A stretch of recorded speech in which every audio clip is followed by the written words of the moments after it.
t'adorons, ô Christ, et nous te bénissons, car tu as racheté le monde par ta sainte croix. Nous t'adorons, ô Christ, et nous te bénissons, car tu as racheté le monde par ta sainte croix. Jésus, ton heure est arrivée, Marie est là à tes côtés, ta tendre mère est affligée, son doux cœur est transpercé. Nous t'adorons, ô Christ, et nous te bénissons, car tu as racheté le monde par ta sainte croix. Moi aussi je viens près de toi, je veux te consoler, ô mon roi, pendant qu'on prépare ta croix, je me tiens tout contre toi. Nous t'adorons, ô Christ, et nous te bénissons, car tu as racheté le monde par ta sainte croix.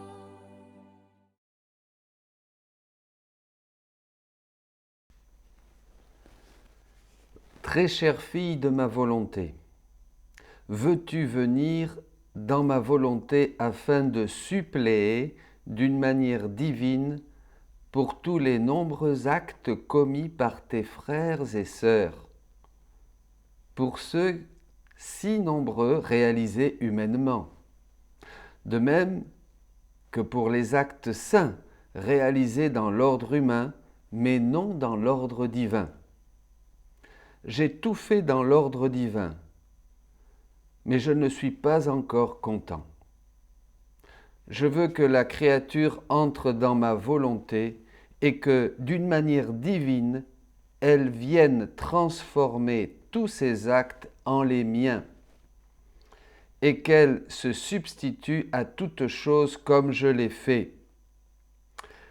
Ainsi donc, viens, viens, je languis d'impatience. Je le désire à ce point que je deviens tout en joie quand je vois que la créature entre dans ma divine ambiance, se multipliant avec moi dans toutes les âmes, aimant, faisant réparation, se substituant à toutes les âmes d'une manière divine. En ces créatures, les choses humaines ne se reconnaissent plus, elles sont devenues des choses divines. En elles, mon amour augmente et se multiplie, les réparations se multiplient à l'infini et les substitutions sont divines. Quelle joie! Quelle fête! Les saints eux-mêmes s'unissent à moi, ils se réjouissent en attendant ardemment qu'un de leurs frères humains convertisse leurs actes saints dans l'ordre humain, mais non dans l'ordre divin. Ils me supplient de rapidement permettre à la créature d'entrer dans l'ambiance divine, afin que tous leurs actes soient convertis en actes accomplis dans la divine volonté, donc marqués de l'empreinte de l'éternelle volonté. Je fais pour tous, je l'ai fait pour tous, maintenant je veux que toi aussi tu le fasses pour tous. Du tome 12 du 13 février 1919. Bonjour à tous. Nous voilà donc ensemble pour un enseignement que nous ferons peut-être en 2 fois, je ne sais pas. C'est assez profond, c'est assez Voilà, faudra prendre du temps peut-être, vous pourrez l'écouter une deuxième fois, ça nous prépare à la passion de Jésus, ça nous fait comprendre, nous allons voir les trois dimensions de la passion de Jésus. Je veux encourager tout le monde, tous ceux qui écrivent, tous ceux qui écoutent les enseignements. Je crois que c'est un grand temps. Je suis très touché de voir combien le Seigneur profite de ce temps de confinement. M'appelait une amie là maintenant, qui ne m'avait pas appelé depuis quelque temps. Elle me dit « mais c'est extraordinaire, Père, tout le monde découvre la divine volonté ». Oui, n'ayez pas peur, c'est très simple. Ça paraît compliqué, bien sûr, puisque Jésus doit nous enseigner quelque chose, mais dans la vie de tous les jours, comme me disait cet ami, c'est très simple. Il suffit de faire vos actes dans la divine volonté. C'est tout. Tous les petits actes de tous les jours. Et vous allez progresser, lire les écrits de Louisa, et vous allez comprendre, et vous allez comprendre, et peu à peu, et peu à peu, et peu à peu, et vous réjouissez les saints du ciel. Ils ne sont pas en concurrence, au contraire, ils attendent que nous, ici-bas sur terre, nous puissions faire nos actes dans la divine volonté, refaire leur vie et l'offrir dans la divine volonté.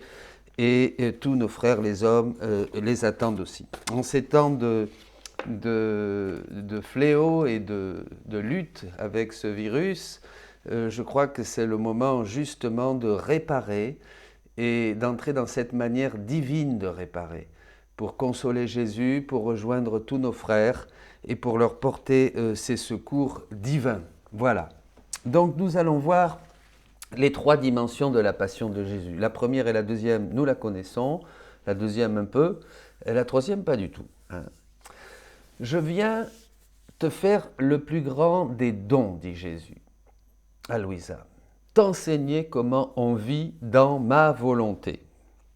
C'est une dimension nouvelle, mes amis, une dimension nouvelle dans laquelle nous entrons. Et nous allons y entrer seulement par notre désir et notre intention.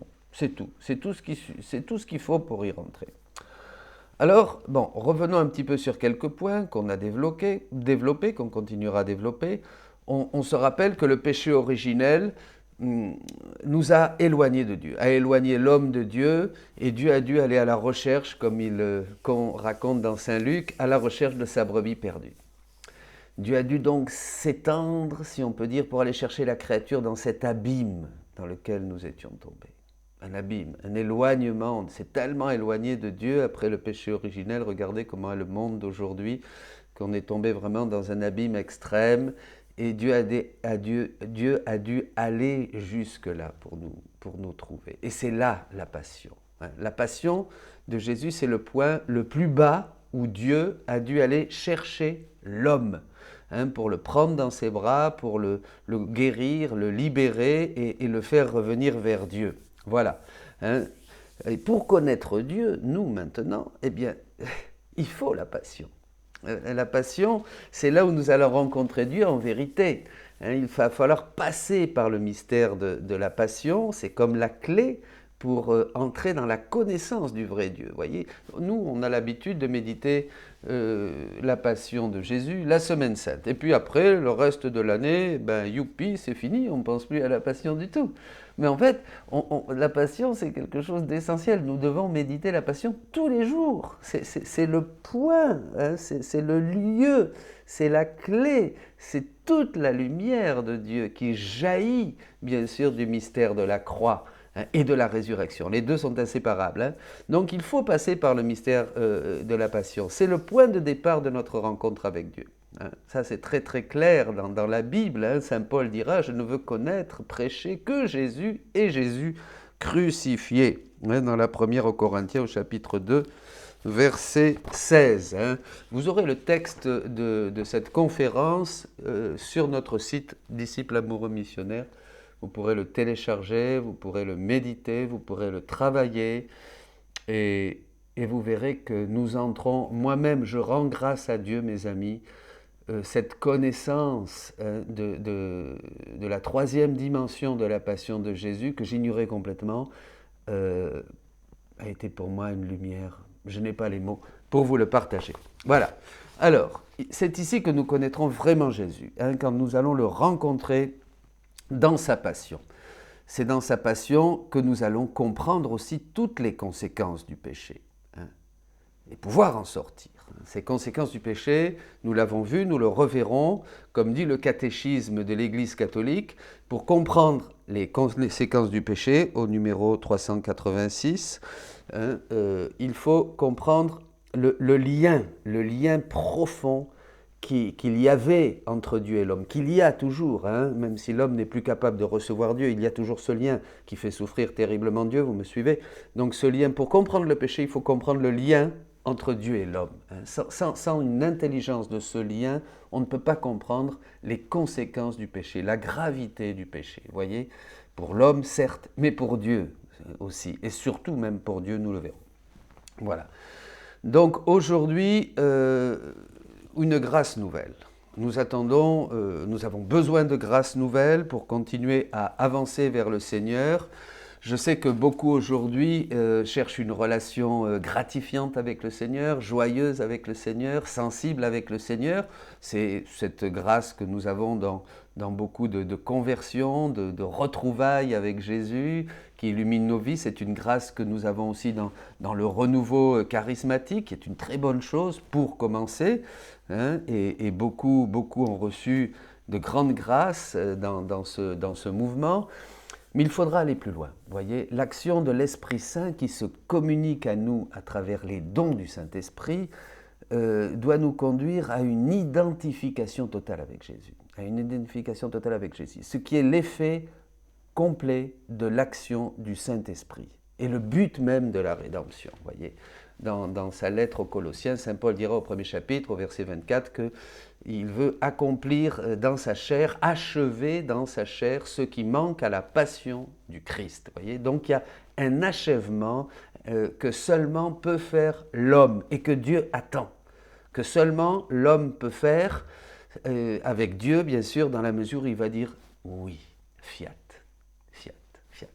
Alors voilà. Bon, continuons. Le vrai travail du Saint-Esprit, donc, c'est cela. Personne, alors beaucoup, bien sûr, ont une idée du crucifié, ont une idée de Jésus crucifié. On s'imagine ce qui a dû se passer lors de l'événement de la croix. Mais prenez par exemple des frères d'une autre religion, ou des frères qui ont seulement une connaissance de Jésus historique. Vous allez leur montrer la croix, eh bien ça ne va rien leur faire. Ils vont dire, oui, la croix, c'est l'histoire du christianisme, un certain Jésus qui est mort sur la croix. Vous voyez, et ça, l'événement de la croix, il faut la lumière du Saint-Esprit. Et c'est cette lumière que maintenant, il faut demander, en écoutant cet enseignement, et pour tous les jours de notre vie, une lumière du Saint-Esprit pour entrer en Jésus, et puiser tous ces trésors de sagesse et de science, dit l'apôtre Saint Paul, voyez, qu'il y a dans le mystère de Jésus et Jésus crucifié. Nous voyons les gens d'aujourd'hui, je vous dirais, le monde ne va pas être attiré par la croix. Il va voir une croix, il va dire, ben oui, c'est la croix d'un certain Jésus-Christ, voyez, mais il ne va pas découvrir ces trésors cachés dans le mystère de Jésus.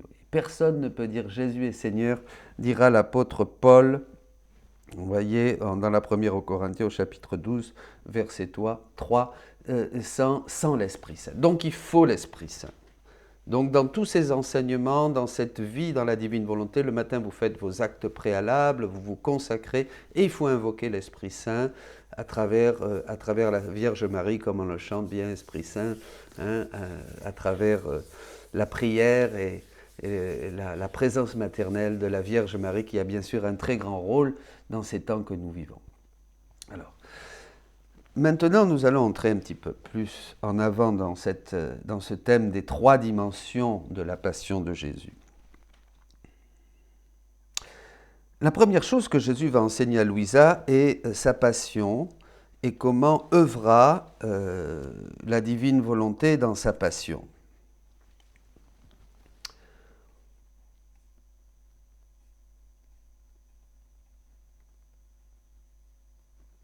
Sur la passion de Jésus, nous avons beaucoup de choses. nous avons les évangiles, et tout ce que l'Église et les saints nous ont enseigné au cours des siècles, pendant 20 000 ans.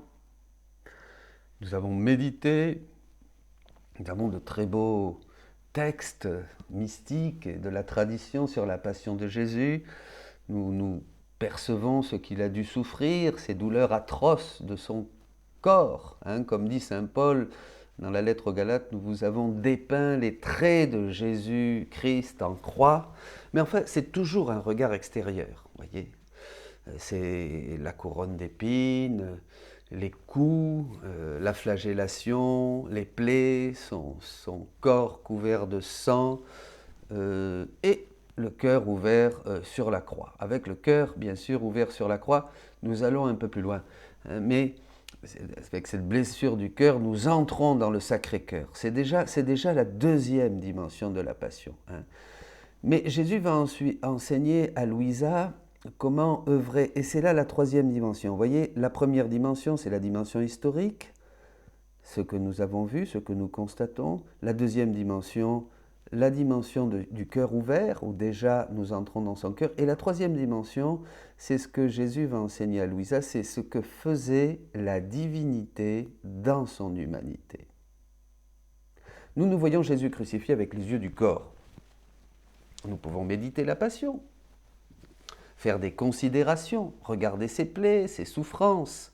Et cela va nous émouvoir et nous donner des sentiments de piété, de dévotion. On s'imagine les douleurs en pensant qu'est-ce que cela pouvait être. Le poids de la croix, plusieurs dizaines de kilos. Si on voulait, on pourrait le sentir, nous aussi. Nous voyons cette première dimension de la passion de Jésus, nous la connaissons, elle nous a été enseignée. C'est la passion extérieure, c'est la passion corporelle que lui donnèrent les Juifs et les Romains.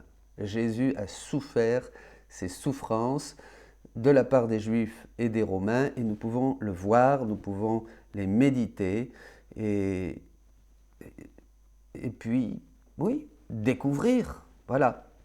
Ça peut nous inviter à la piété.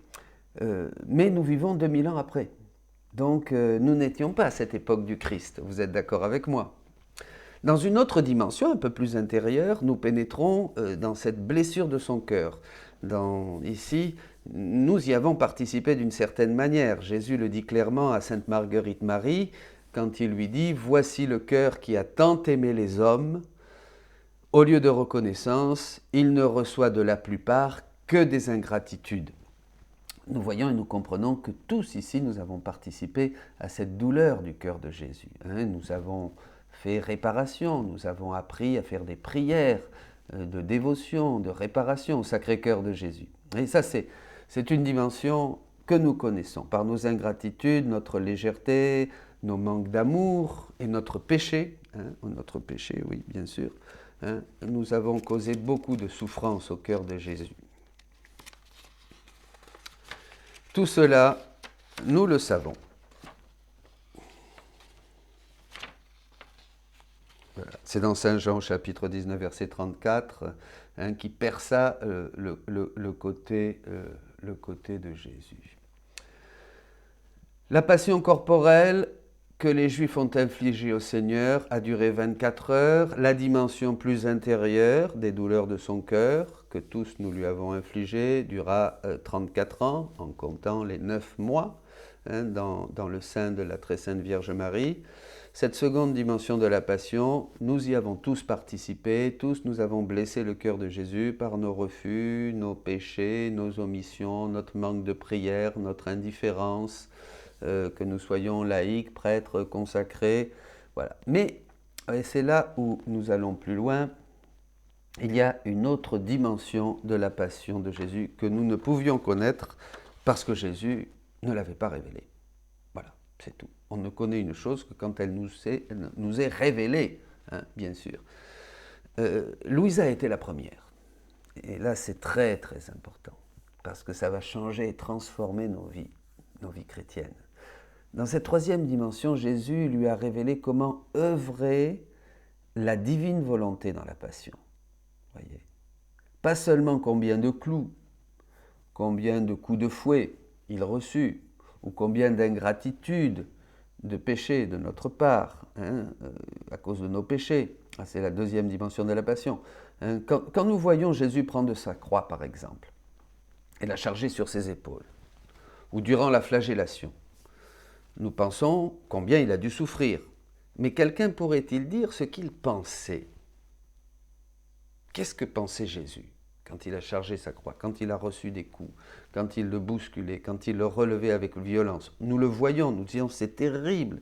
Qu'est-ce qu'a dû souffrir notre pauvre Jésus? Nous voyons, nous savons qu'il est Dieu, qu'il est Fils de Dieu, qu'il est pur, qu'il est saint, et puis qu'il est tout amour. Nous voyons transparaître dans toute la vie de Jésus, à travers les récits évangéliques, cette sainteté, cette douceur, cette humilité, cet amour, et ça nous fend le cœur, si on peut dire, vous voyez, de voir comment il est traité durant sa passion. Et qui pourrait dire ce qu'il pensait? Il était le Verbe de Dieu. Que pouvait-il bien penser? Pensez-vous qu'il se demandait quel était le poids de la croix? Voyez, c'est intéressant, vous allez voir, nous allons arriver à quelque chose. Ou alors, quel était celui qui lui allait lui donner le prochain coup de fouet? Voyez, nous, dans cette situation, nous aurions concentré notre attention sur ces choses, sur des détails, sur des faits autour de nous qui étaient sur le point de se passer et nous auraient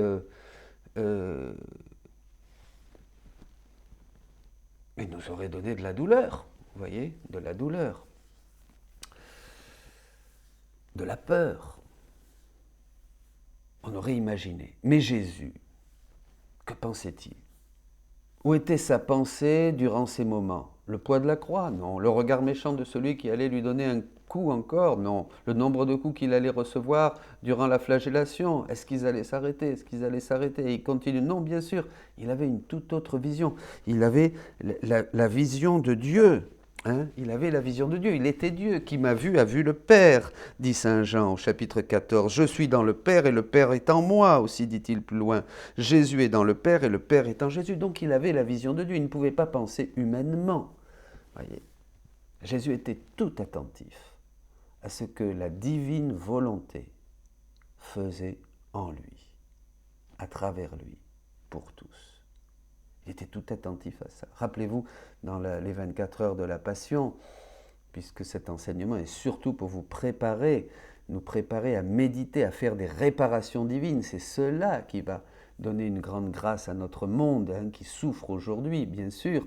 C'est cela que Dieu invite beaucoup d'entre vous en ces jours. Venez, j'ai besoin de vous, venez avec moi réparer, venez avec moi donner à vos frères ces trésors de grâce.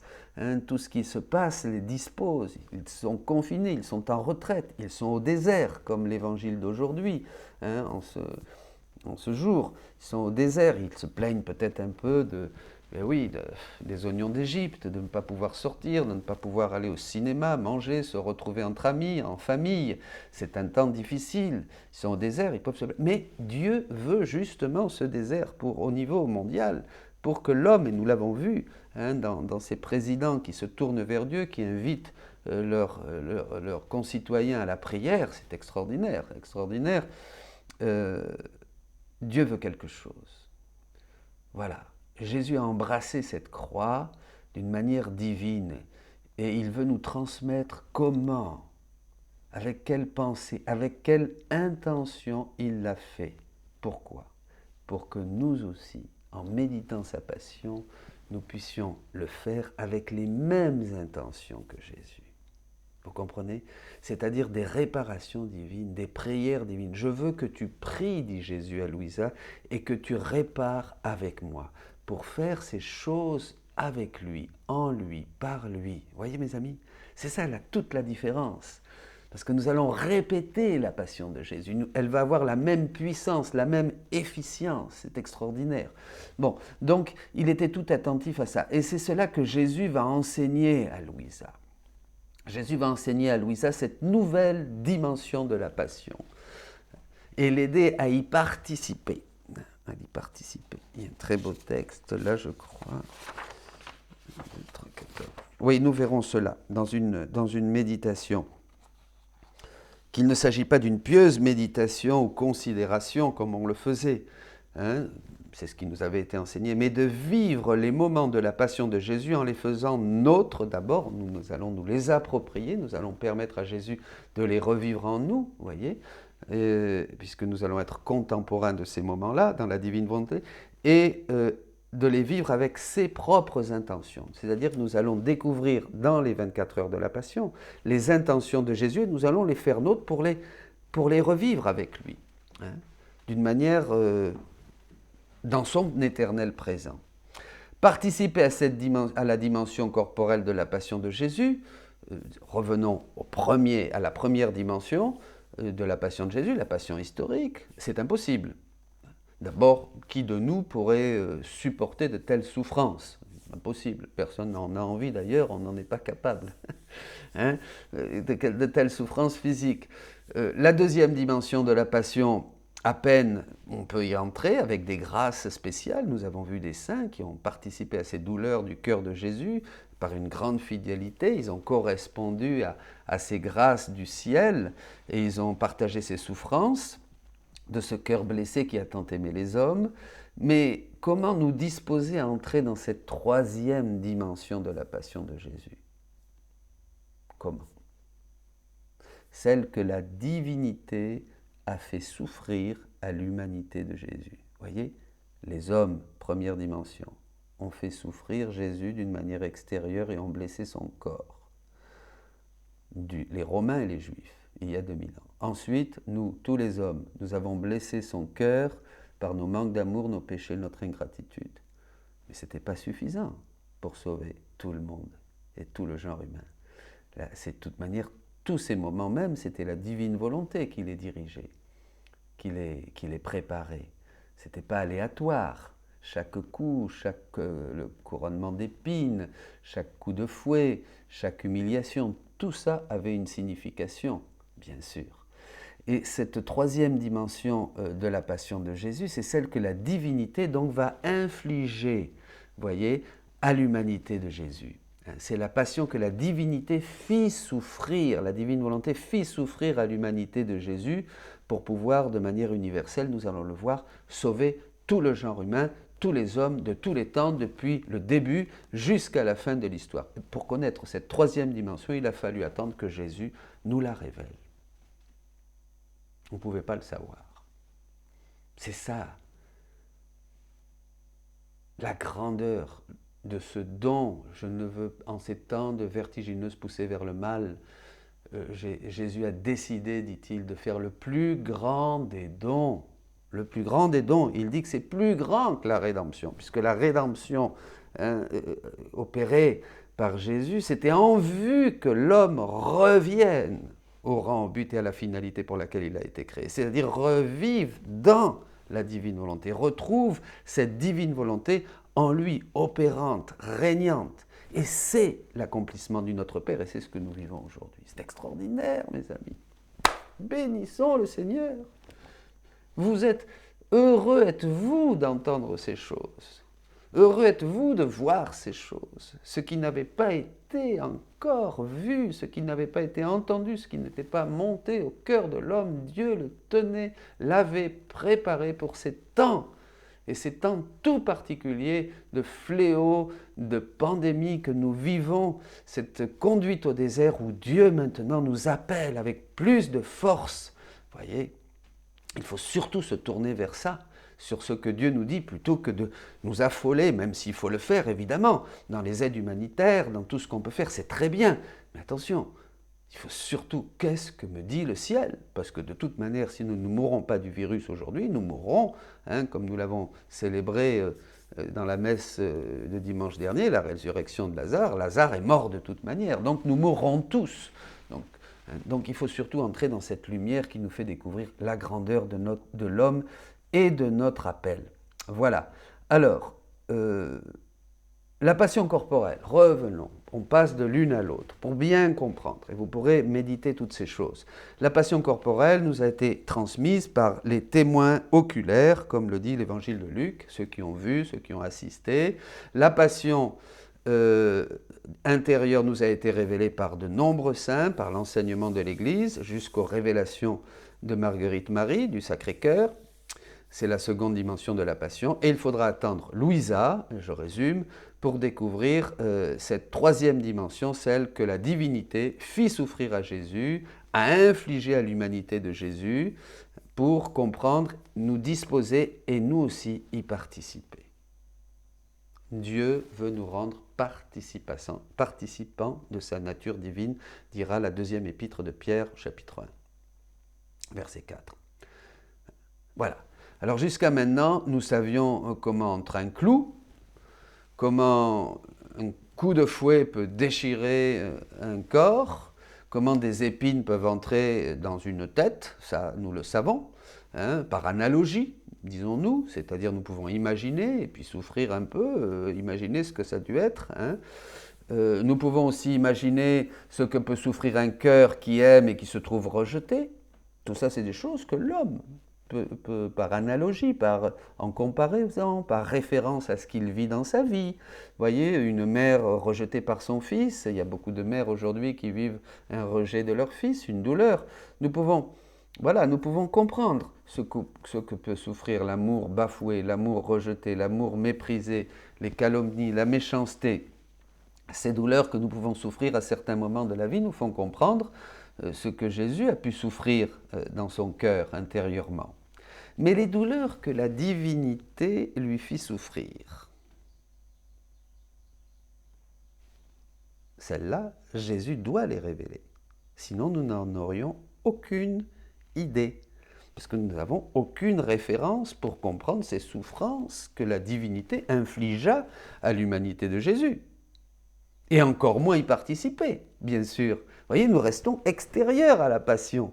Nous seulement, c'est une considération, c'est un regard qui excite en nous la piété, l'amour, et qui nous pousse à la prière, qui nous pousse à la pénitence, qui nous pousse au jeûne, qui nous pousse à tout un tas de choses que notre humanité active sous l'effet de la grâce du Saint-Esprit, bien sûr. Mais participer vraiment dans la divine volonté, à la passion de Jésus, comme lui, en lui. Vous voyez, Jésus dira à Louisa, « Entre en moi, entre en moi. » Et le cœur s'est ouvert, « Entre en moi. » Jésus va donc conduire Louisa étape par étape jusqu'à la dimension divine de la passion que seul Jésus pouvait lui révéler. C'est pour ça que Louisa, toute jeune, va commencer par méditer la passion de Jésus. Elle faisait beaucoup, elle priait beaucoup, comme à travers les récits évangéliques, comme nous.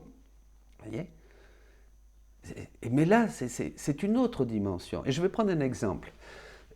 Pouvez-vous savoir ce que je pense maintenant ? Bon. Pouvez-vous savoir ce que pense quelqu'un ?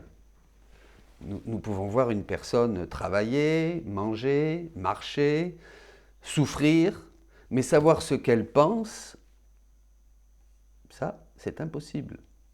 Jusqu'à ce qu'elle nous le dise. Si elle nous le dit, on le saura. Si elle ne nous le dit pas, nous ne saurons rien.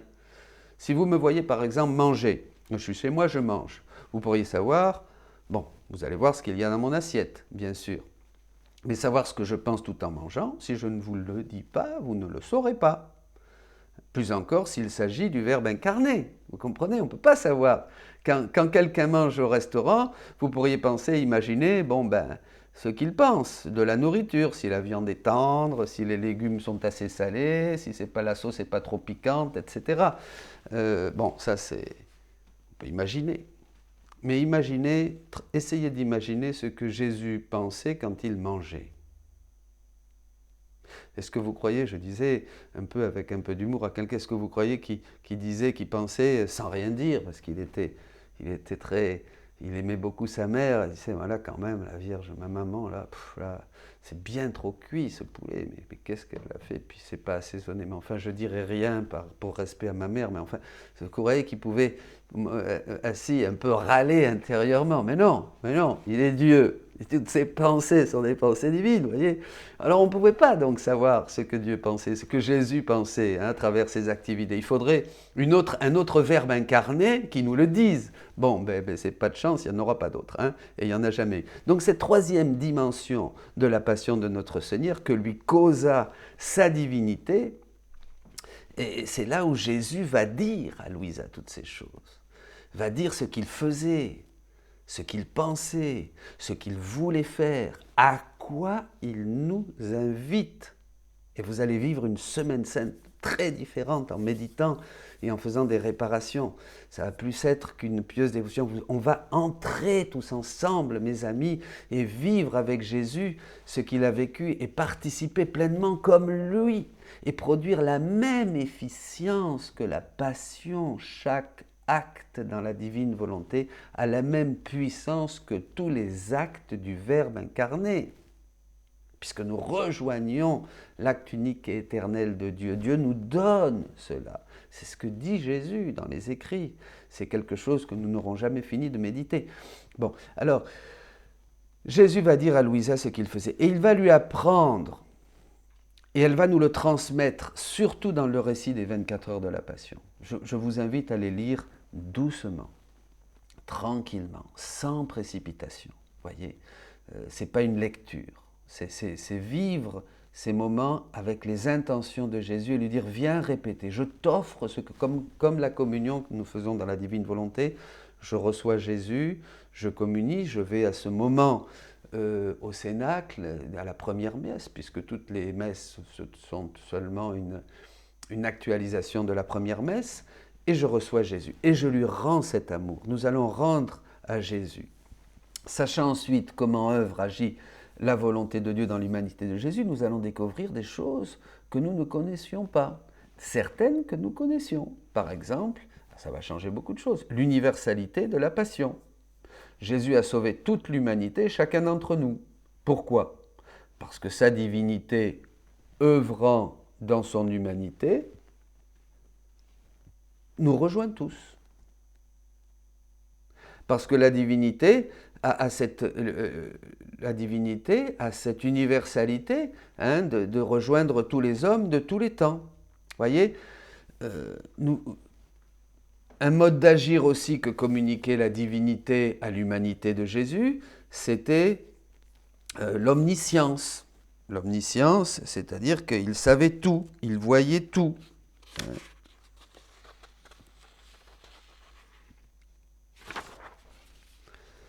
La science de toutes choses. Jésus voyait tout, tous les moments de l'histoire, et la vie de chacun d'entre nous lui était présente dans l'éternel présent de Dieu. Un autre mode d'agir que communiquait la divinité à l'humanité de Jésus, c'était l'éternité. Un autre, la sainteté divine, etc. Tous ces attributs, l'universalité, l'éternité, la sainteté, l'omniscience, etc., entraient en jeu les uns avec les autres, voyez, et travailler de pair avec l'humanité de Jésus. Donc Jésus produisait dans son humanité, voyez, tous ces actes qui étaient des actes divins. Il était dans un mode d'agir universel, infiniment saint, où toute chose était présente, où chacun d'entre nous était déjà présent, voyez. Et c'est pour cette raison qu'il nous a tous sauvés. Sa divinité, voyez, sa divine volonté, œuvrant dans son humanité, faisait des actes universels, vivait des souffrances universelles qui rejoignaient tous les hommes de tous les temps et chacun d'entre nous. Ça, c'est extraordinaire. Voilà. Vous pouvez méditer ça. Bon. Une autre caractéristique de l'œuvre de la divine volonté, de tout ce que faisait cette divine volonté en Jésus, que ce soit, voilà, c'est qu'elle faisait ça d'une manière continuelle. Que tout ce qui se fait en elle, dans la divine volonté, que ce soit en Jésus ou dans la créature, c'est toujours en acte de se faire. C'est-à-dire, ce n'est pas quelque chose qui a été fait, puis après c'est fini. Comme nous, les humains. Je fais quelque chose maintenant, je mange, et puis après c'est fini. Je fais la vaisselle, et puis c'est terminé. Non. Ce que Dieu fait est toujours en acte. C'est-à-dire, il continue de le faire, c'est toujours en activité, et ça le sera toujours éternellement. Mais c'est extraordinaire.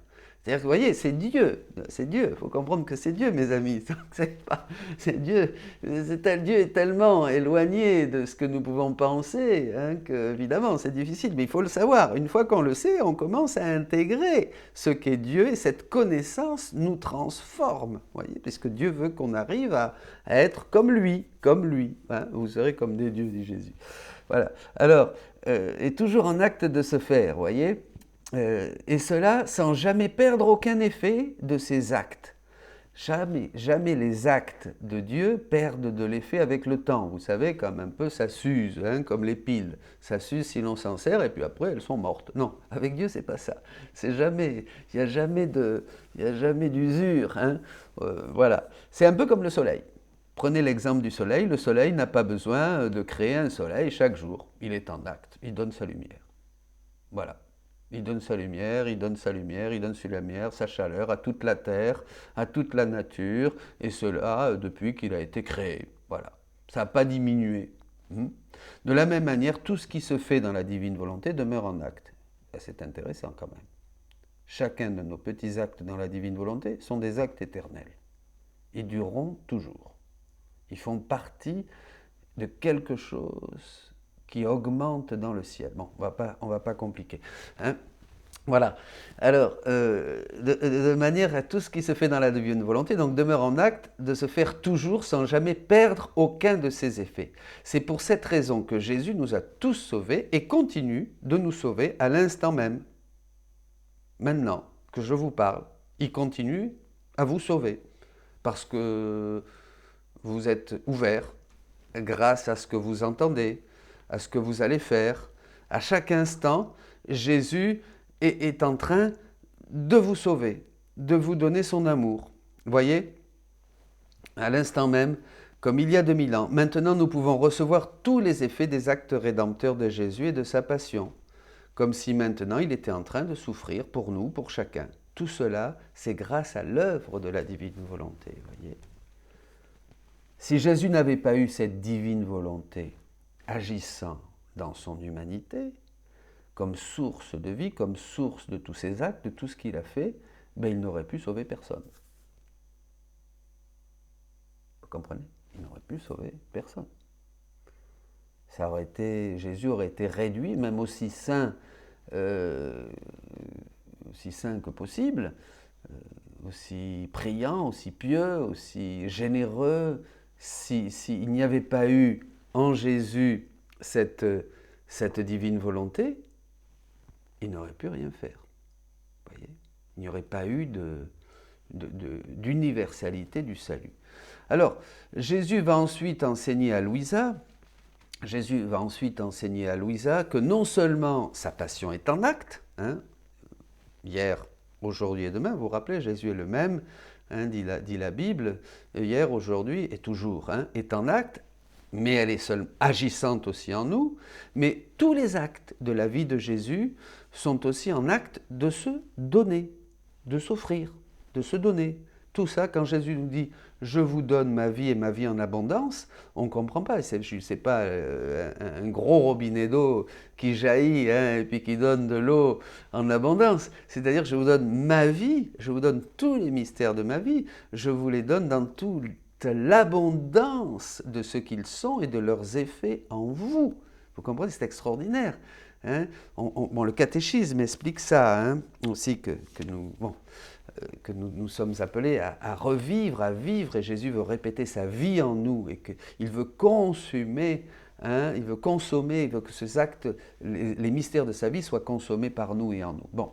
Donc, toute la vie de Jésus est en acte de se donner, à chaque instant, comme un soleil qui donne sans jamais s'épuiser. Hein. Et elle nous donnant tous les fruits, tous les effets bienfaisants. Vous voyez, ce sont des choses très simples. C'est ça, vivre dans la divine volonté. Ça paraît compliqué parce que c'est nouveau, mais en fait, ce n'est pas nouveau, c'est ancien. Ce qui est nouveau, c'est la rédemption. La rédemption, oui, ça c'est nouveau. Et ça a été nécessaire, hein, pour guérir, pour relever l'homme, la nature courbée, et le mettre sur le chemin, hein, pour qu'il s'ouvre à la divine volonté. Mais la divine volonté, ce n'est pas nouveau, c'est ancien. Voyez. De la même manière, par exemple, pour comprendre aussi cette multiplication des effets, des actes fait dans la divine volonté par Jésus ou par chacun de nous. Prenons l'exemple du prêtre, les prêtres. Qu'est-ce que font les prêtres? À la messe, on répète la dernière scène. Quand on prononce les paroles de la consécration, Sanctifie Seigneur, je rends présent dans l'hostie la vie même de Jésus, parce que la divine volonté, bien sûr, me donne le pouvoir de le faire à travers les paroles. Voilà, ils prennent ce qui est toujours en acte de se faire, la Sainte Seine. Ce n'est pas quelque chose du passé, ce n'est pas un événement historique qui, de manière toute humaine, a eu lieu il y a 2000 ans auparavant. Non, ce qui s'est fait il y a 2000 ans, dans la divine volonté, reste toujours en acte, et en acte de se faire encore. Vous comprenez? C'est extraordinaire. Nous faisons que prendre, voyez, cet acte unique et éternel, qui est dans l'éternel présent de Dieu, de la Sainte Seine, puisqu'il a été fait par la divine volonté, en Jésus, nous le prenons, nous le faisons nôtre, voilà, c'est tout, et ça s'accomplit aujourd'hui. Le prêtre prend juste ce qui est en acte de se faire, et l'accomplit dans les espèces du pain et du vin. Jésus est toujours en acte de le faire, aujourd'hui, comme hier, comme demain, voilà. Il n'a aucune difficulté de changer le pain et le vin en sa vie sacramentelle. Jésus l'a fait une fois, et nous pouvons tous en disposer. Tout ce qu'a fait Jésus depuis sa conception dans le sein de Marie, et puis on peut aller plus loin après, on verra quand on fera des rondes, dans toute la création, tout ça, ça nous appartient.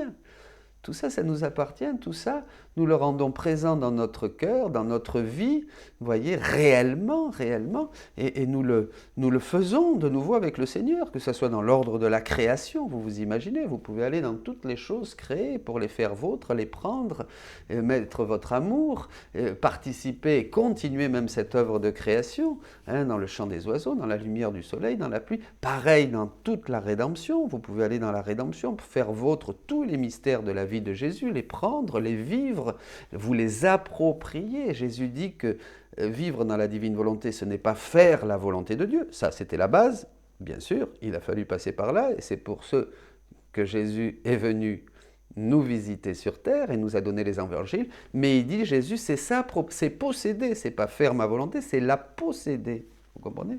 Donc à partir du moment, mes amis, où nous possédons la volonté de Dieu, on possède tout. On possède tout. Tout est à nous. Tout est à nous. On possède tout. Chacun peut posséder un Jésus complet pour lui tout seul. Vous voyez, ça dépasse complètement tout ce que nous pouvons imaginer. C'est pour ça que dans la divine volonté, ne vous inquiétez pas si vous ne comprenez pas tout, c'est pas grave. Beaucoup m'écrivent, nous écrivent, je ne comprends pas, est-ce qu'il faut... Vous inquiétez pas. Commencez, vous ne comprendrez jamais. Nous n'épuiserons jamais.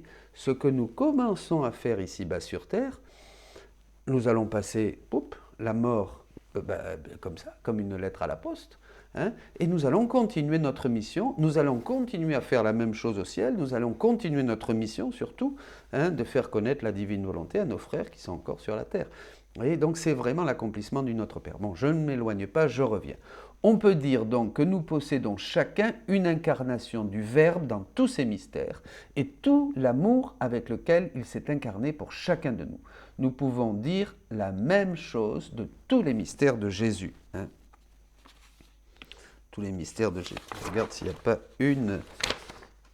Oui. C'est le catéchisme de l'Église au numéro 521. Je vais le lire quand même, parce que si c'est important, tout ce que le Christ a vécu, il fait que nous puissions le vivre en lui et qu'il le vive en nous. Par son incarnation, le Fils de Dieu s'est en quelque sorte uni lui-même à tout homme. Nous sommes appelés à ne faire plus qu'un avec lui, qu'une seule chose avec lui. Ce qu'il a vécu dans la chair pour nous, et comme notre modèle, il nous y fait communier comme les membres de son corps. Nous devons continuer et accomplir en nous les états et les mystères de Jésus. C'est extraordinaire, c'est le contenu prophétique du catéchisme de l'Église catholique, ce qui est absolument impossible à faire sans la divine volonté. Nous ne pouvons pas accomplir et continuer à accomplir des choses divines. Il faut que ce soit Dieu qui vienne le faire en nous, comme le dit le texte. Et le prier souvent qu'il les consomme et accomplisse en nous et dans toute son Église. car le Fils de Dieu a dessein de mettre une participation et de faire comme une extension et continuation de ces mystères en nous.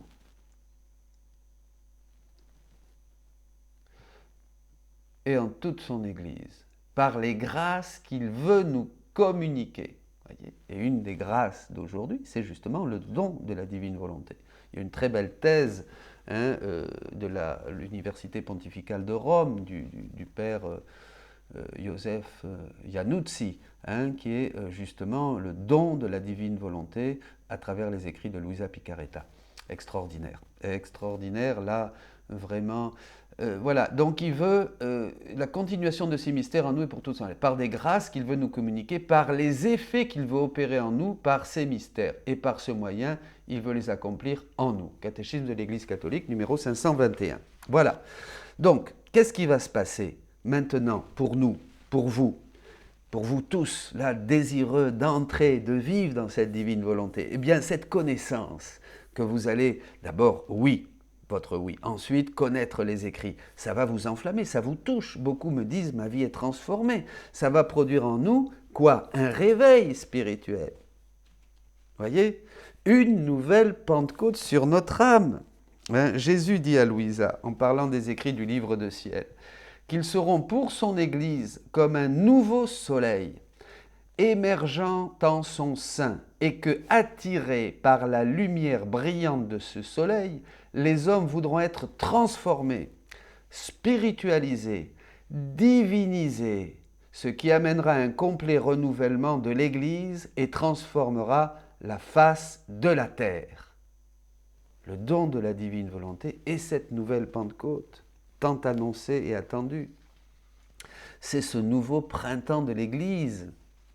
Que disait Saint Jean-Paul II, annonçait Saint Jean-Paul II, cette nouvelle et divine sainteté qu'il annonçait aussi, justement, à son confesseur de Louisa, au père rogationniste, que le Christ, que Dieu voulait donner en ces temps par le Saint-Esprit, une nouvelle et divine sainteté, disait le Saint-Père. Et c'est ça la véritable conversion, voyez. Nous allons connaître Jésus et nous allons être, comme dit l'apôtre, saisis par lui. Il y a un saisissement, l'Esprit nous saisit, mes amis, c'est ça. Nous sommes des pauvres, moi le premier, nous sommes plus pauvres les uns que les autres. Nous sommes des pauvres et des misérables. Vous voyez, c'est des vases d'argile. Donc, ce n'est pas une question de championnat ou des uns qui sont plus... Non, ce sont les plus pauvres. Déjà, la petite Thérèse, tiens, je l'ai là, prophète de ces temps, le début. Elle disait, plus tu es pauvre, plus tu es sans vertu, sans désir, plus tu es propre à l'opération de l'esprit qui nous consomme et qui nous consume et qui nous transforme. Vous voyez, c'est la première, comme dit un théologien qui a déjà ouvert ce camino, ce chemin, à l'aube de ce troisième millénaire. Bon, pour ce troisième millénaire. Donc voilà, qu'est-ce que le Verbe incarné nous conduit et nous fait entrer dans ce mystère? On peut dire que par ce réveil se produit, évidemment, une connaissance de la divine volonté et de la manière d'agir, de sa manière d'agir dans Jésus, en nous aussi, voyez. Là, il y a une connaissance du mystère de Dieu. La divine volonté, c'est Jésus qui ouvre tout. Il dit toutes ces choses qu'il n'a pas voulu dire à ses apôtres, parce que ce n'était pas le moment, il le dit dans l'évangile de Saint Jean, chapitre 16, verset 12, et là, c'est toute la transparence. Donc, il y a 36 volumes. Quelqu'un me disait, mais pourquoi il y a tant de livres? Je veux dire, si à la fin de l'évangile de Saint Jean, l'évangéliste dit qu'il y aurait eu encore beaucoup de choses à dire et à écrire sur Jésus, mais qu'on ne pourrait pas, parce que on pourrait pas, tous les livres ne pourraient pas suffire, eh bien, réjouissons-nous dans la divine volonté. Toute la vie, vous pouvez découvrir le mystère de Dieu. À la fin de la vie, au moment de mourir, on saura un petit peu. Peut-être comme saint Thomas, on dira, oui, je sais peu. Voilà. Mais ce qu'il y a, c'est qu'il y a un voile qui tombe. Nous guérissons de cet aveuglement que nous avons de naissance, comme l'aveugle né, voyez. Nous découvrons le mystère de Jésus pour le faire nôtre, pour nous l'approprier, pour nous approprier sa vie et tous ses mystères. Nous entrons, mes amis, dans l'éternité. Nous entrons dans l'éternité. Nous cherchons vraiment les choses du ciel, c'est ça. Et ces choses du ciel dont parle l'apôtre au chapitre 3 de la lettre aux Colossiens, nous les cherchons, elles nous remplissent, elles nous transforment, elles nous divinisent, elles nous spiritualisent et nous les donnons aux autres. Nous sommes nous substituons des extensions. Élisabeth de la Trinité, aussi un autre grand prophète de la vie dans la divine volonté, qui l'annonçait, disant je veux être une extension du Verbe, vous voyez. Bon, alors, notons aussi que de la même manière que nous avons une passion de Jésus pour chacun, pour moi, nous avons aussi une résurrection de Jésus pour moi tous les jours, voilà, à chaque instant. C'est fini cette idée un peu vague de ce Jésus il y a 2000 ans, vous voyez, dont nous ne savons pas trop comment. On recevait 2000 ans après une certaine efficience, une certaine influence divine, vous voyez. Non, on va découvrir un Jésus réel, un Jésus vivant, un Jésus qui vient dans tous nos actes. On va découvrir, voilà, la vraie vie en Dieu. Et on pourrait encore méditer plein de choses pour avancer plus au large avec Jésus, comme il le dit à Saint-Pierre. Avançons au large. Il faut avancer au large, dans la divine volonté. Allez, hop, le souffle de l'Esprit rentre dans les voiles de notre petite barque. Il y a une très belle image d'ailleurs de Jésus dans le livre du ciel, la petite barque. Et nous avançons au large. Voilà. Nous voyons ici une volonté, une divine volonté agissante et régnante. Vous voyez, ce n'est pas faire la volonté de Dieu que Jésus nous a enseigné dans les premières pages de l'Évangile, c'est autre chose. Il fallait qu'il nous dise ces choses. Pour terminer, et pour nous préparer à cette semaine sainte, vous pouvez reprendre cet enseignement. Vous l'avez sur le site pour le lire, le méditer. C'est surtout pour nous inviter chacun à avoir une pratique, à faire les œuvres de Dieu. Vous ferez les œuvres que je fais, dit Jésus dans Saint Jean. Vous voyez, très mystérieux. C'est ça. La vie dans la divine volonté nous permet de faire les œuvres de Jésus. Dans cette troisième dimension de la passion, celle que la divinité donc a infligée, a fait souffrir à l'humanité de Jésus, sachant exactement le nombre de souffrances que devait vivre Jésus pour donner au Père tout ce que nous n'avions pas donné, pour lui donner une parfaite glorification en notre nom, bien sûr. Quand on pense à la mort de Jésus, il ne s'agit pas non plus d'une mort telle que nous le pensons, nous, quand nous disons, ben voilà, un tel est mort, il est mort. Ce corps est mort, dit-on. Voilà. Quand l'âme a quitté le corps, il est mort. C'est un cadavre. Jésus aussi a vécu cette mort, bien sûr. Mais il a vécu aussi d'autres morts que lui a donné la divinité dans son humanité. Il a vécu une infinité de morts. Qu'est-ce que la mort? La mort, c'est quand la vie ne trouve plus la vie qu'elle veut trouver. La mort vient quand la vie, ce qui est la vie, ne trouve plus la matière. Le corps est trop malade. D'ailleurs, je me souviens que, je ne sais plus, je crois que c'est Saint Jean de la Croix qui dit ça, le corps ne peut plus, donc la vie s'en va, l'âme s'en va, vous voyez. Parce qu'elle ne supporte plus par la vieillesse ou la maladie. L'autre manière de mourir aussi, dit le saint, c'est quand l'âme est tellement désireuse d'aller avec Dieu, ce que dit saint Paul dans la lettre aux Philippiens, chapitre 1, versets 24-26, je désire de beaucoup aller avec le Seigneur. Alors là, c'est l'âme qui sort pour aller à la rencontre du Seigneur, ne peut plus résister à rester dans la chair. Bon, enfin, je ferme la parenthèse. Mais qu'est-ce que c'est que la mort? C'est quand la vie ne trouve plus la vie qu'elle veut trouver. La divine volonté, la vie de la divine volonté voulait trouver sa vie dans chaque acte des créatures, comme avant le péché. Chaque acte. La divine volonté voulait participer à chaque acte, à chaque pensée, à chaque battement de cœur, à chaque pas, à chaque œuvre, à chaque travail. Mais à cause du péché, la divine volonté, justement, va commencer à sentir la mort en entrant dans la volonté humaine. Elle va vouloir donner sa vie et elle va sentir le rejet de la volonté humaine. Elle va donc souffrir la mort. Elle ne trouvait plus la divine volonté dans la créature, la vie qu'elle aurait voulu y vivre et y déployer, bien sûr, puisque Dieu voulait déployer la divine volonté, voulait déployer sa vie dans nos mains, dans nos yeux, dans notre bouche, dans nos pensées, dans notre corps, dans nos cellules, dans tout ce que nous sommes. Ce n'est pas une petite partie de l'homme que Dieu...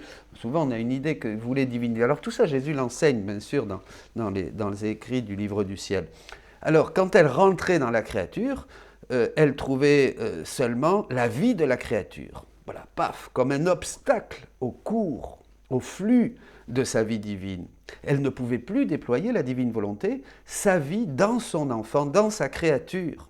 Voilà, on comprend donc comment la divine volonté ne pouvait trouver que la mort que lui donnait la volonté humaine dans la créature. On crucifiait. Hein.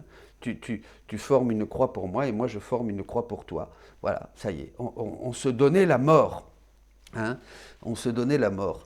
Donc la volonté humaine dans la créature, en un mot, qu'est-ce que c'est? Cette mort de la divine volonté dans la créature, c'est le péché. C'est le péché. Et qu'est-ce que le péché? Le péché, pour nous, c'est la mort de la vie divine en nous, dans la créature. Mais ce qui est bien plus terrible, alors ça on le sait, ça c'est la mort, c'est la vie de la grâce. Oui, c'est ça. Il y a deux dimensions, si on veut. Vous voyez, deux dimensions. Ce qui est bien plus terrible, c'est la mort de la volonté divine dans la créature. On peut parler d'une dimension humaine du péché, d'une dimension divine du péché. Bon, pardonnez-moi, ça paraît compliqué, mais en fait, c'est très simple. La mort de la vie divine dans la créature est quelque chose qui... ça nous incombe, c'est notre faute. On perd la grâce de Dieu. Hein. Il faut aller se confesser, c'est le péché, quoi. On se confesse, on demande pardon et nous retrouvons cette vie de la grâce, hein, la communion avec Dieu. Mais la mort de la divine volonté dans la créature, ça affecte Dieu. Quand nous péchons et que nous perdons la grâce divine, là nous souffrons nous. Mais il y a l'autre versant, hein, l'autre côté de la pièce, c'est que c'est la mort de la divine volonté qui affecte Dieu en tant que créateur. Il n'y a pas de comparaison. Dans le premier cas, la créature meurt à la vie divine et perd la grâce de Dieu. Dans le second cas, c'est la vie divine qui meurt là où elle voulait trouver sa vie dans son enfant pour la déployer. Vous voyez la différence, c'est complètement différent, bien sûr. Hein, et c'est beaucoup plus grave, c'est terrible, on n'a même pas une idée, mais tout ça, on ne pouvait pas savoir ces choses. C'est Jésus qui nous révèle tout ça. C'est Jésus qui nous révèle cette passion de la divine volonté qui existe depuis que l'homme a péché. Ce n'est pas seulement les 33 ans, 34 ans de la vie de Jésus. C'est une passion qui a commencé dès qu'il a le lien. Vous vous rappelez, comme dit le catéchisme, pour connaître la conséquence du péché, il faut connaître ce lien. C'est quand ce lien s'est rompu, cette rupture, la souffrance de Dieu a commencé d'une manière qu'on ne peut même pas imaginer. Jésus le dit d'ailleurs, c'est impossible à l'esprit humain de comprendre les souffrances de Dieu. Et jusqu'à la fin des temps. Hein.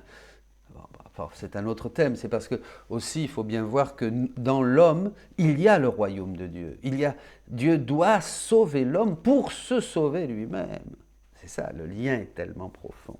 Bon, enfin c'est quelque chose qui est extraordinaire, mes amis. Bon, imaginez maintenant, revenons au sujet pour terminer.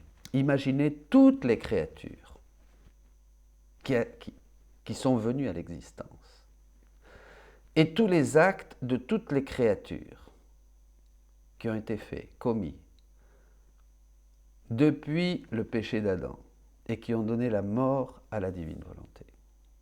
Puisqu'il voulait trouver sa vie dans chaque acte. La divine volonté voulait donner sa vie et déployer sa vie dans chaque acte, dans chaque pensée, dans chaque bouchée de pain, dans chaque regard, dans chaque pas, dans chaque œuvre, dans chaque travaux, dans tout, dans tout. Vous voyez ? C'est effrayant. C'est ça qui va nous pousser à la réparation. Nous allons refaire les actes. Nous allons refaire les actes de tous nos frères, les nôtres et de tous nos frères, avec Jésus. C'est ça qui va donner une consolation. Vous allez, comme jamais en ce temps de fléau, comme jamais cette semaine sainte, tous nous allons, il y a plein de groupes qui veulent réciter les 24 heures, voilà, les uns avec les autres. Nous allons multiplier tous ces groupes et ces foyers de vie pour demander que vienne son règne, pour réparer et demander à la miséricorde d'inonder toute notre planète. Jésus a dû souffrir ses morts pour nous redonner la vie divine. Vous voyez, ici je vous invite à prier le Saint-Esprit pour comprendre de quoi nous parlons. C'est très important et de reprendre ce texte et de méditer pour savoir bien ce que vous allez faire, ce que nous devons faire. Et ce que nous devons faire, c'est quelque chose de divin. C'est ce qu'a fait Jésus, c'est ce que veut Jésus. Il ne veut pas autre chose. Il ne veut pas d'autres multiplications de dévotion. Il veut que nous fassions ce qu'il a fait et ce qu'il fait et ce qu'il est en acte de faire aujourd'hui et de le faire avec nous si nous disons oui à sa divine volonté. Si nous donnons notre fiat comme la Vierge Marie. Jésus contiennent toute l'humanité et chacun de nous. En lui, nous avons tous été créés. Vous vous rappelez 26. Une belle citation. Ben oui, dans Colossiens 1, 15, 16. Tous nous avons été, de toute éternité, nous avons été créés en Jésus. Et donc, nous avons tous mis, puisque tous nous existons, nous avons tous mis nos mains sales. Nous avons tous donné des coups, nous avons tous participé à sa passion. Nous, s'il s'est fait pécher, et c'est pour nous, et c'est à cause de nous. Il faut donc comprendre que comme Jésus nous contenait tous, la divinité lui faisait sentir la mort pour chacun de nos péchés. Chacun de nos péchés, que ce soit en pensée, en parole, en action, tous nos péchés, tout acte qui s'est opposé, tout était péché finalement. On ne parle pas là du péché moral, mais en fait tout acte que nous avons fait, tout ce qu'a produit notre humanité et l'humanité de tous les hommes de tous les temps, causait la mort à Jésus, causait la mort à la divine volonté, voyez. Donc la divinité lui a fait sentir et souffrir la mort pour chaque péché, les uns après les autres. Les péchés que nous avons commis et qui ont produit ce vide en nous, ce vide de Dieu. L'homme ne pouvait plus glorifier Dieu. Jésus dit à Louisa, il ne pouvait plus nous voir, il ne pouvait plus nous, pas qu'il ne nous aimait pas, mais il ne pouvait plus nous regarder, il ne pouvait plus nous aimer, pas parce qu'il ne nous aimait plus. Jésus nous aimait, et Dieu a tant aimé le monde qu'il a envoyé son Fils unique. Mais l'homme n'avait plus la capacité de recevoir cet amour. Le pape, Saint Jean-Paul II, en parle dans une audience. Il n'avait plus la capacité de recevoir cet amour. Donc, Dieu ne pouvait plus se déverser en nous. Vous comprenez ? C'est pour ça que Jésus dira à Louisa, ce que je veux, c'est me trouver en toi. Il veut que la divine volonté soit en nous, opérante, pour que nous puissions de nouveau recevoir Dieu. Vous comprenez ? C'est très simple. C'est très simple, voilà, c'est très simple. Donc Jésus a dû souffrir toutes ces morts pour remplir ce vide de vie divine que nous devions à Dieu, puisque Dieu attendait que nous le glorifions, que nous l'adorions, que nous puissions le louer à travers chaque acte, chaque pensée, chaque respiration, chaque battement de notre cœur devait être un je t'aime qui glorifiait Dieu. Vous comprenez ? En le faisant, avec l'intention de le faire. Et ainsi, Dieu nous donnait toutes ces grâces dans un autre texte. Chaque acte que nous faisons dans la divine volonté ouvre de nouveau la communication avec le ciel, ce qui fait descendre le ciel sur la terre, et toute l'humanité monter vers Dieu. Voilà, c'est notre rôle. Nous sommes des médiateurs dans la divine volonté. Et laisser toutes ces grâces à notre disposition. Donc il a tout fait, Jésus, il a tout laissé à notre disposition pour que maintenant nous puissions le prendre, le faire comme lui, avec lui, au même moment que lui, refaire toutes ces choses, demander pardon pour nos péchés, pour les péchés de toute l'humanité, faire pénitence, bien sûr au nom de tous, pour tous, et réparer dans la divine volonté, c'est ce que nous allons faire. Tout cela demande une grâce du Saint-Esprit pour aller plus en avant. Il faut la demander. Et je vous donne maintenant une bénédiction pour que vous puissiez aller plus au large avec Jésus, dans la mer immense de sa divine volonté. Bien que le Seigneur te bénisse, là où tu es, maintenant, tu peux redire ton oui. Tu peux dire oui, divine volonté, viens vivre en moi, régner en moi. Je te donne mon oui. Je te donne ma volonté humaine qui, comme une petite pierre, s'oppose et s'est opposée tant de fois à la tienne. Touche-moi profondément. Ne permets plus que je sorte de ta divine volonté. Touche mon cœur, séduis-moi que ces mystères, que ces connaissances du livre du ciel me séduisent, m'emprisonnent, me fassent entrer chaque jour davantage dans une extase d'amour, cette extase qui est sortir de moi-même pour me fixer en toi, que je puisse faire ces œuvres que tu as dit que je ferai, pour glorifier Dieu mon Père, et aussi pour tous mes frères, pour toutes les âmes.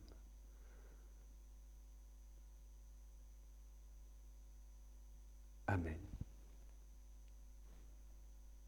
Soyez bénis.